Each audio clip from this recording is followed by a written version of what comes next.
নমস্কার বন্ধুরা, আজকে আপনাদের ছাতুর পুর দেওয়া পরোটা করে দেখাবো। আমার চ্যানেলটাকে একটু সাবস্ক্রাইব করবেন, একটু লাইক কমেন্ট শেয়ার করবেন, করে আমাকে একটু সামনের দিকে এগিয়ে যাওয়ার সুযোগ করে দেবেন।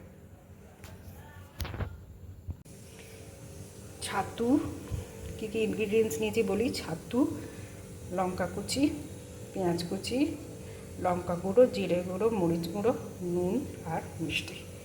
এটা পুরটা বানিয়ে নেবো, খুব চটজলদি খাবার। আর সেটা রুটিতে মানে আটার মেখে আটার মধ্যে পুর দিয়ে সেটা একটু অল্প তেলে ভেজে নেবো।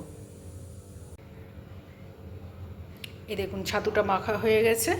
এবার আটাটা মেখে এর মধ্যে পুরটা কীভাবে ভরি আপনাদের দেখাবো। এই দেখুন লেচি কেটে নিয়েছি আর পুরগুলো এরকম গোল্লা পাকিয়ে নিয়েছি। এইভাবে ভরবো।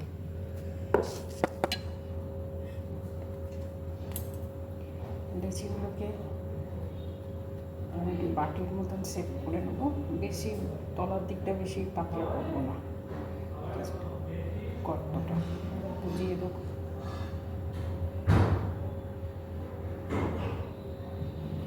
এভাবে বুঝিয়ে দিয়ে আমি গোল করে নেবো।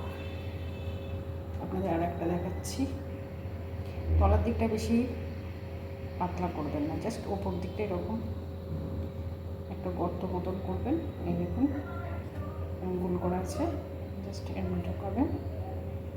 একটু একটু হাত দিয়ে একটু দেবে দেবেন তলার দিকে, দিয়ে এইগুলোকে সমান করে দিয়ে এরকমভাবে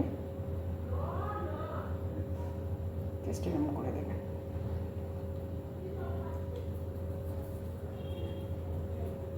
হয়ে গেল।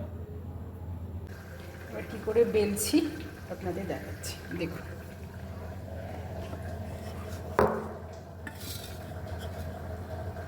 তেল দিয়ে হালকা হাতে গোল গোল করে, একটু মোটামোটাই হবে, কোনো অসুবিধা নেই। ভালো করে ভাজবেন, আটা তো।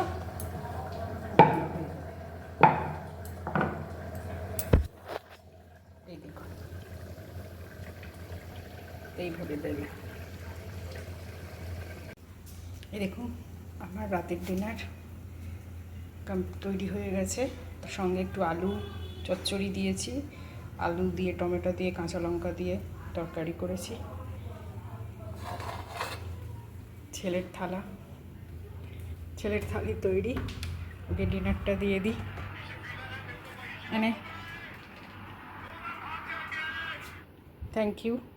আমার চ্যানেলটা প্লিজ সাবস্ক্রাইব করবেন, লাইক করবেন, কমেন্ট করবেন।